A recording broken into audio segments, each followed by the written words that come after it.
Hi there, it's Matt here, and welcome back to the podcast. In a previous episode on sleep and sex, I discussed the so-called sleep divorce, the name of which I do not particularly like, I have to say, but the general idea is that a sleep divorce can help prevent a real one. By the way, coming back to the poor naming of this notion, I actually prefer the title that a friend of mine and stellar podcaster suggested to me when I was on his show recently, and that is the fantastic Tim Ferriss. His idea was to call it furniture polyamory. He is just genius with tons of phrases, and a genius in general, and a lovely, lovely bloke. So anyway, I'm already drifting, aren't I, at the start of this episode? Come back to the present topic. So in today's episode, I want to revisit that topic, but with some greater depth of consideration, both in terms of the sensitivity that the public has around it, but then also introduce a fascinating new study that just came out that sheds, I think, some intriguing light on the idea of a sleep separation, which is my version of the term for a sleep divorce, a sleep separation. I think it's a little less brutal in its phrasing. I'll come to that fascinating new finding that really helped me understand why it is that some folks will wish for this, but also some folks will not go down the path of a sleep separation. Again, I'm getting ahead of my skis. Let's start with the taboo question of sleeping in separate rooms, the sensitivity of the public, it seems, to this notion. And some of that sensitivity is the belief that in a negative way, it can change your relationship life, and it can also change your sex life. The idea that, well, if you're not sleeping together, then I presume you're not sleeping together. Let's explore this question. And I want to note very early in the discussion that, again, I'm not advocating for one or the other. I'm just going to provide you with the scientific evidence.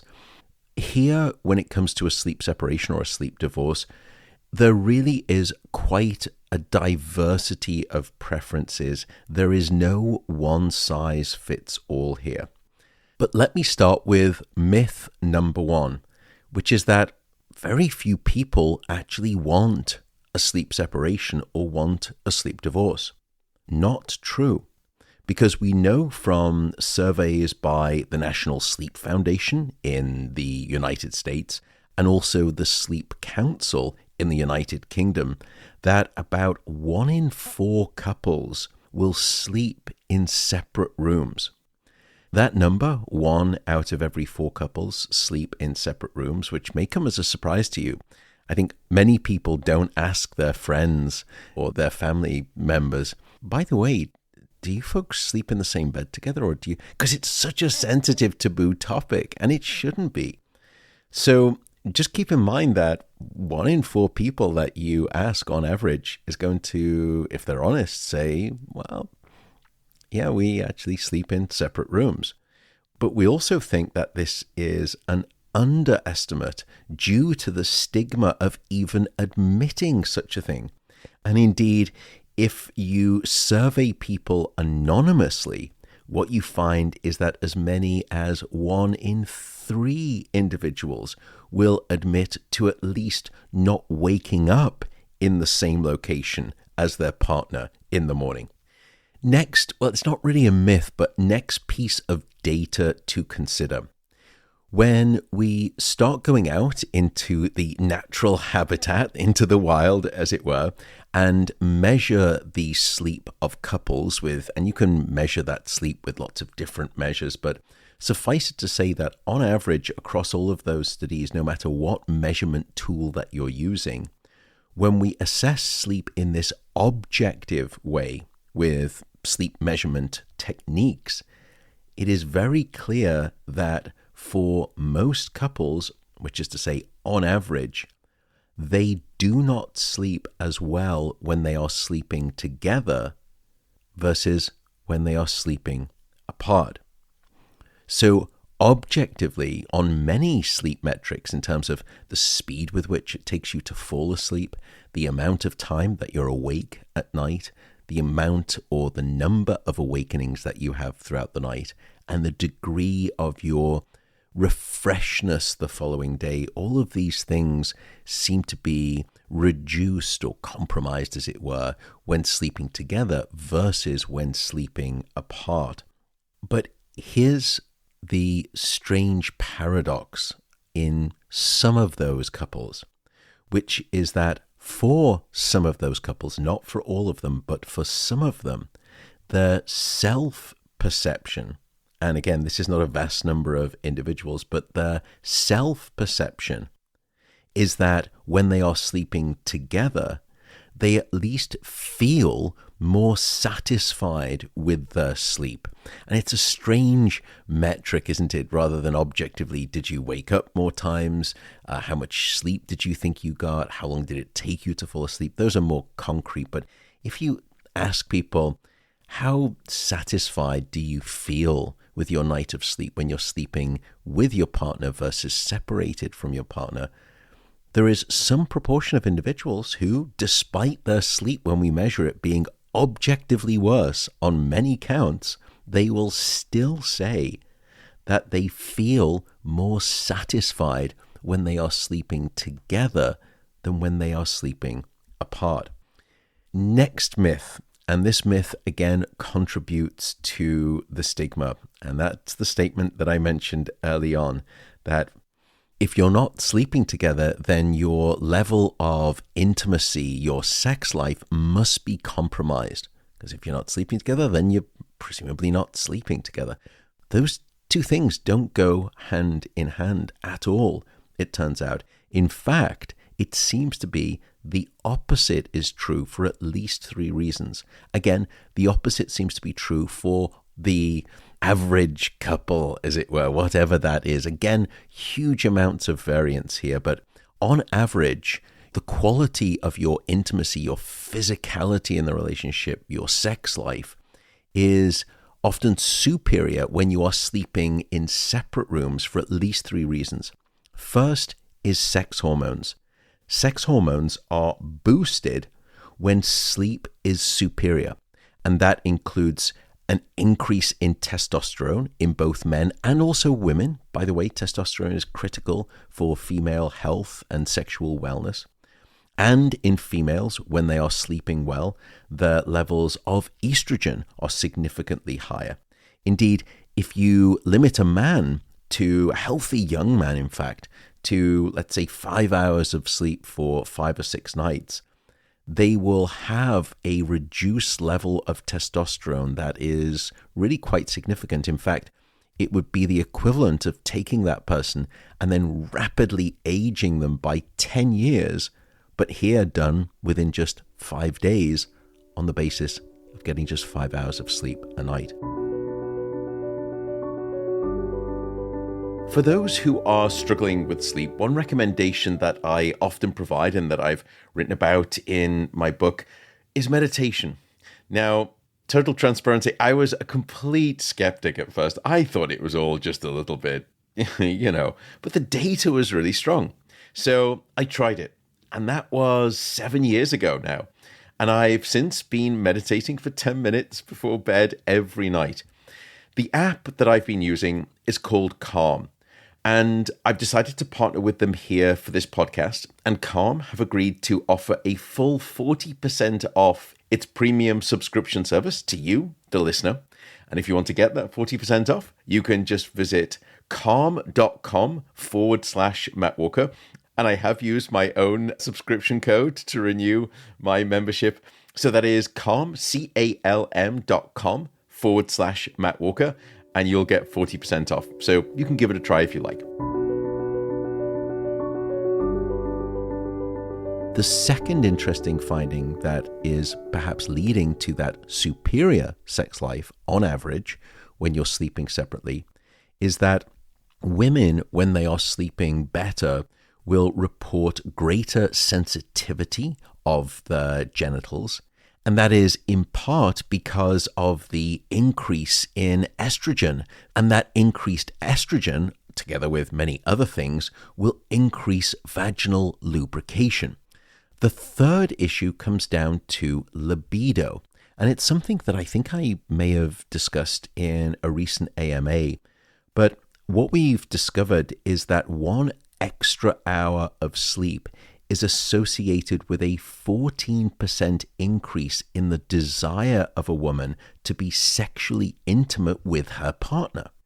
So on all 3 counts there, increases in sex-related hormones, increases in the sensitivity of genitalia, and also lubrication there for women.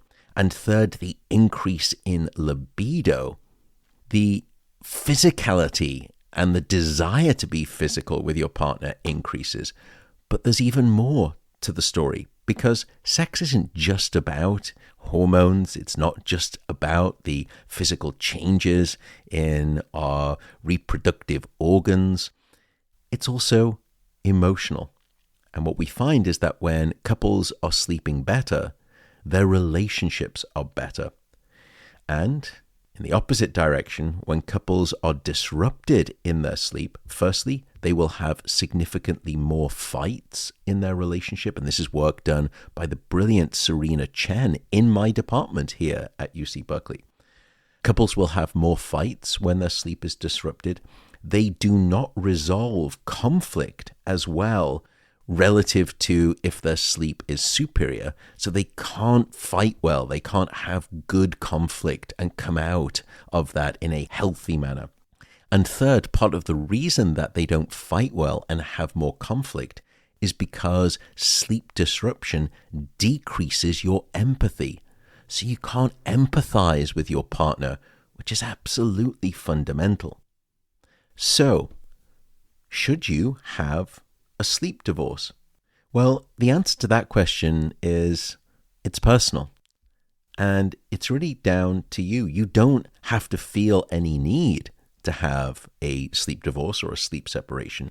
But if you do, if you would wish to consider this idea, here are some suggestions for those who are interested and some suggestions in terms of how to approach this. The first recommendation is start with a gentle, open conversation that leads not with a demand, but begins with curiosity and without defensiveness. So, for example, you can offer the suggestion of saying that you are curious about your partner's thoughts on whether a sleep divorce or whether not having a sleep divorce is something that they've ever thought about. And just be open-ended with the question and just phrase it without judgment. And then if you find that the two of you are both interested, the next piece of advice is don't commit. Instead, suggest that you're going to try out having a sleep separation as an experiment. And you're just going to do this experiment for 2 weeks. And also, by the way, make sure that you say, we can stop this experiment at any moment in time. The third thing is to say, because it's an experiment and it's just 2 weeks, I want to be clear that this is not forever. We're just experimenting together. We're just trying it on for size. The last thing I would offer as a suggestion in the conversation is just bringing up the idea of saying, well, what is it that we would really miss? When you think about it deeply, what is it that you would miss by way of having a sleep separation? And then when you understand that, try to find ways to bootstrap that. Meaning, what most people are really missing is the idea of having your bookends of sleep. In other words, they miss the idea of getting into bed together and having a kiss and a cuddle. But the thing is, thereafter, the two of you are largely unconscious. You're not really missing each other in that sense. And then in the morning, the other thing that most people miss, and this comes onto the bookends of sleep, is the idea of waking up and being able to see your partner in your bed and say, good morning, and then perhaps repeating some of those things, having a kiss and a cuddle. So instead, what you can try is instigating a bootstrapping method where you sort of solve for those two bookend problems. And you can have a good night ritual and you can have a good morning ritual, even though the two of you are going to sleep in separate rooms. What you may want to do is think about who's the person who is kind of slightly earlier in terms of their bedtime.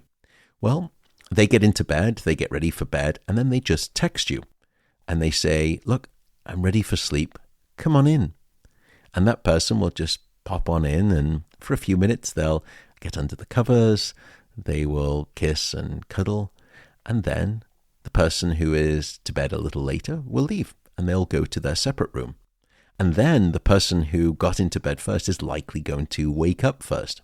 So then it's the turn of the other person who's going to be sleeping in a little bit later to then text their partner. And it doesn't have to work like this, by the way. There are lots of ways to work it. They text their partner and say, hey, I'm just waking up. If you have time, and maybe you don't, but would you be able to come in and just have a quick kiss and a cuddle? And you can do that. And certainly you could do that at the weekends if you have more free time. So that's just a suggestion as to how you could walk through the process of having a discussion, trying an experiment, and then trying to solve for the things that you really miss by sleeping together, which is not most of the time of sleeping together, it's the front and the back end. A sponsor of today's show is Inside Tracker, which is a service that comes out to your home and they will analyze your blood and your DNA to know precisely what is going on inside of you. Hence the name Inside Tracker. They look at your blood, your metabolic signals, your hormonal health metrics, and then they give you a personalized, actionable set of lifestyle changes in response to that readout. And the goal there is to improve your health.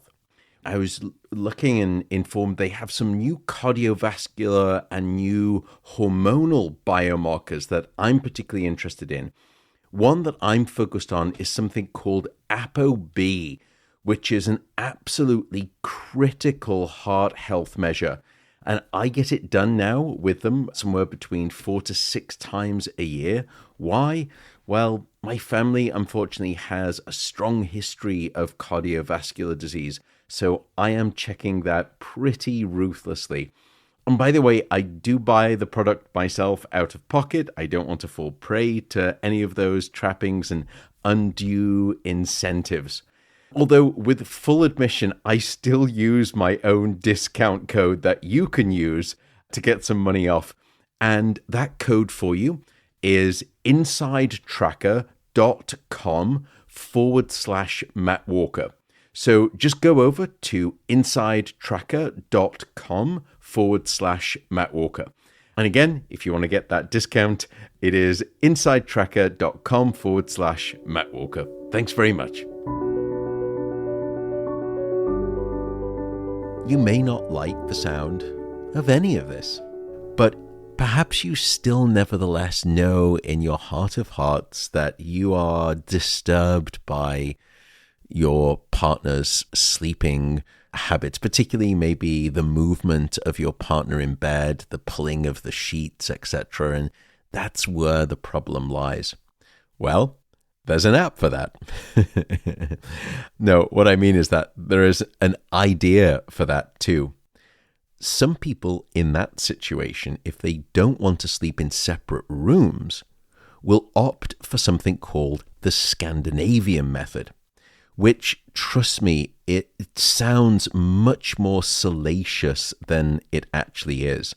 The way the Scandinavian method works, based on where it originated, is that you still both sleep in the same room. essentially largely next to each other. But you're sleeping in two separate beds with two separate sets of bed linens and blankets and duvets. And you place those two beds side by side. And that way, the movement of one individual will not transmit and disturb the other individual, nor will the pulling and the moving of the sheets upset the other person. That's great, but there is also the issue that for some people, one of the reasons that they don't sleep well is that their partner will snore, and the Scandinavian method is not going to solve for that. Usually, that's a sleep separation. And once again, despite sounding like a broken record, many, many couples adore sleeping together. They would not imagine it any other way. And that's great. That is not a problem. All I would say is just be honest with yourself and be honest with your partner about this. Which then brings me on to a hot off the press new study with some intriguing insights about sleep behavior, particularly in the context of sharing a bed. And in fact, these findings may indeed have you swinging in... Actually, bad phrase. Be careful with your language here, Walker, when you're using that in terms of couples and sex life. These new findings may at least sway, rather than swing, your opinion on this topic, or maybe they won't. And the new research sheds a little light on why people struggle to get a good night's rest when sleeping together, yet despite that, still have this compulsion, this urge to sleep together. And the study was led by Dr. Eben Rothschild, a professor at the University of Michigan in America. And the study focused initially on the sleep behavior of mice. Now, you may not know this, but mice typically sleep in a social context. And yes, we're not going to immediately assume that however mice sleep and whatever they discovered about the sleep in mice reflects a carbon copy of how we humans should or wish to sleep. But there is relevance here. There's no need to throw the baby out with the bathwater. And I find what they discovered truly captivating. What the team found was that these small wee mice tended to seek physical contact before falling asleep. In other words, they felt the need to all huddle together and have this closeness, this degree of knowing of social context around them just before their slumber and also during their slumber. And in fact, they seem to be very deliberate, very proactive about seeking out this social connectedness at the beginning of sleep. In other words, these mice seem to have an ingrained and embedded desire to seek social context of sleep. They did not seek to go off and sleep in a divorced-like manner from their litter mates. They wanted to sleep as a collective.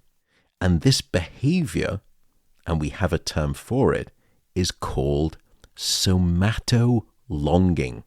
And it indicates a deep-rooted desire for prolonged physical contact throughout the sleeping period. And by the way, we do love words on this podcast, don't we? I'm really hoping you're nodding your heads. What does this term somato longing really mean? Well, you can break it down based on its etymology. And the term somato comes from the Greek soma or somat, which is to mean of the body or for the body. And longing actually comes from the Old English word lagain. And lagain means to wish for or to grow a desire for. So, somato longing is longing for body. In other words, here It's longing for the social, physical body contact. And in this new research paper, which by the way was published in Current Biology, which is an excellent journal, a high quality journal, the findings touch on a broader and I think more universal need and recognition for social contact across species. And this does include human beings. And perhaps the best recent example of this is our collective experience during COVID. There, most of society experienced a very strong sense of somato longing, meaning that we had this hunger, this desire, we were starved for social contact. We had somato longing. It's deep-rooted in us as well. So if the mice were actively and very deliberately seeking out the desire to be sleeping together and not sleeping apart, then what's perhaps the hesitation in my voice to suggest that the evidence is strongly in favor of not having a sleep divorce? Well, the researchers found out that cuddling during sleep isn't without its drawbacks. And in mice, this close contact led to really quite marked disruptions in sleep patterns relative to if those mice were allowed to sleep alone.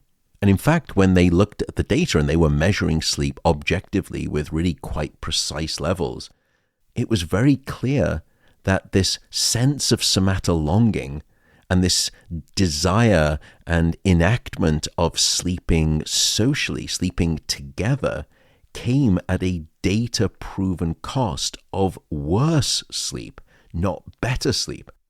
And it parallels the exact same evidence that we've discovered in us, human beings. In other words, co-sleeping isn't always conducive to at least objectively restful, high quality of sleep. And we also know it perhaps is part of the reason why issues like insomnia can be increased and even transmitted between bed partners. So the poor sleep, the insomnia of one individual can lead to disruptions in sleep in the other individual, even though the other individual does not have insomnia. And so what's striking here, and it comes back to what I said about those individuals who perhaps even though they have a sense that their sleep isn't as restful, isn't as objectively better, they still have a desire for feeling as though their sleep is superior when they are together. In other words, both mice and some humans seem to be willing to give up superior objective sleep for the somatolonging medication that they get, as it were, by sleeping together rather than sleeping apart.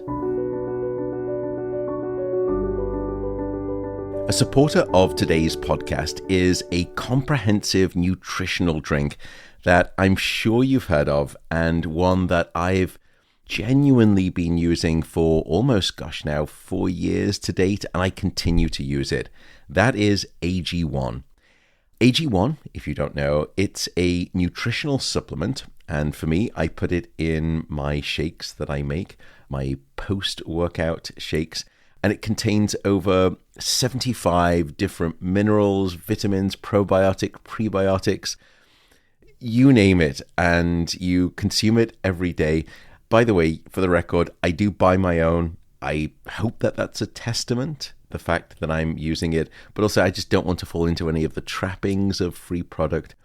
It's perhaps good to also know that they are registered and approved by the Therapeutic Goods Administration. They also have GMP or Good Manufacturing Practice badges and stamps. They are rigorous. So, if you want to reshuffle the things that you're taking, such as multivitamins, etc., you can start by trying AG1. And you can try AG1 and get a free 1-year supply of both vitamin D and K2, And for listeners of this podcast, you can also get, in addition to those things, 5 free AG1 travel packs with your first subscription. So go over to drinkag1.com/Matt Walker. That is drinkag1, all one word, drinkag1.com/Matt Walker, and you can check out there. Perhaps we can go even deeper. Why then do humans and animals choose to sleep in ways that might compromise the quality of their rest? Well, that's where this new study and some work also in humans gives us an even more fascinating set of possibilities. One of the interesting things, and we don't know if this is really detrimental or whether it's not detrimental, but the study observed that when those mice started to co-sleep together, and we've also seen this evidence in humans, they tend to start to synchronize various neurophysiological measures of their own sleep. In other words, they would otherwise have a singular pre-programmed sort of structure and physiology of their sleep, but when they are sleeping together, that pre-planned innate structure of their sleep is changed by sleeping together.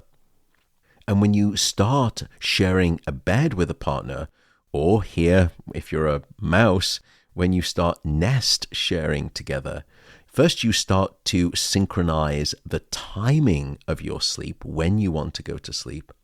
And then on the back end, you will typically more naturally and spontaneously wake up together, or at least close to together at the same time, despite the fact that if you were sleeping apart, you would be going to bed and waking up at somewhat different times. And then another remarkable finding. When sleeping together, what the researchers discovered is that you start to synchronize your dream cycles. In other words, you start to synchronize your REM sleep cycles. And I should note, by the way, there's a peculiar finding. If you read the kind of details, the fine print in that paper that I'm discussing, yes, there was this synchronization of REM sleep cycles, but it was much more obvious in males than in females. And we don't quite know why, but that general idea of synchronizing your dream cycles, isn't that wild? Why does REM sleep structure synchronize when we're sharing the bed with a partner? Well, we don't know, but there are all sorts of possibilities, some of which we could go out on a limb and they would be fantastical. However, it could be as basic as I'm sorry to shatter any romantic illusions here of the two of you harmoniously syncing your dream cycles. It could be as basic as the fact of co-sleeping means that you're going to be co-opting roughly the same temperature around the two of you, and thus within the core of your brain or your body. And temperature, and particularly about getting the body to a temperature sort of neutral state, in other words, getting the temperature around the body underneath the sheets to very close to typical core body temperature, will enhance the amount of REM sleep, or at least will structure REM sleep in a very specific manner, so that when you are sleeping together, you're both co-opting the same temperature, and therefore the same temperature is the thing that orchestrates and dictates the commonality of when your REM sleep cycles will either occur or when they will not occur. And for me, the study not only deepens our understanding of sleep behaviors, but it hints at the broader implications for human sleep patterns, particularly in the context of bed sharing. And this sense of somato longing, and maybe even some of the synchrony of bedtimes and wake-up times, may explain why some individuals, even though the quality of their sleep and the quantity of it is significantly worse when sleeping together, they themselves will still have a preference to enact that behavior, because for them, this sense of somato longing is so strong that they are wired fundamentally for higher social closeness, higher social connectedness. In other words, they are simply higher on the somato longing scale. And therefore, they will over-index on that feature at the cost of their sleep. And perhaps rightly so. We just don't know. And perhaps one idea that emerges from this study, at least it did when I was reading it, is something that we discussed at the start of the episode, which is the Scandinavian method. In other words, if you still have that strong somatolonging desire, that sense of needing or wishing to have your partner aside to you, then the Scandinavian method, where you put two beds side by side and you have two separate sheets, but you're still in the same room, still very close to each other, maybe that would fit some odd middle ground between the tension of these findings and the tension that really comes from perhaps the words of the profound song by The Clash, "Should I stay or should I go? Should I have a sleep divorce or not?" And if you don't, as I said, that is great. The two of you, or more of you, depending on your sleep preferences and habits, perhaps you all adore that notion of co-sleeping and the cuddle fest opportunity that it gives you throughout the night. And if so, go for it. Go adore and embrace together your desire for a personal blanket burrito at night. Wait, blanket burrito? What on earth are you talking about, Matthew? You're a scientist. So, if that is your desire, there is no judgment. There is no need to have a sleep separation. Alternatively, like many couples, if you look at the data, a complete sleep separation and departing to entirely different rooms is just the most wonderful thing in the world for them. They are just so happy and so well rested by doing this, because it means that their waking days together are so much better as a result. And no matter what, all I would suggest is being honest and being open with your partner, and do so in a gentle and in a curious and a soft approach way with your partner. It's simply good to realize that the topic of co-sleeping is going to be a sensitive one. And so aiming to approach it with that gentleness, with that curiosity, and with that open-mindedness and soft approach, I think is perhaps the best way to begin those conversations, if you wish. And in life in general, beyond sleeping arrangements, just about anything usually results in better outcomes when you are approaching things with gentle curiosity and open-mindedness. At least that would be my opinion, but that's, again, just me. And with that, I will simply say good night, sleep socially or sleep solo, and I will see you in the next episode. Bye for now.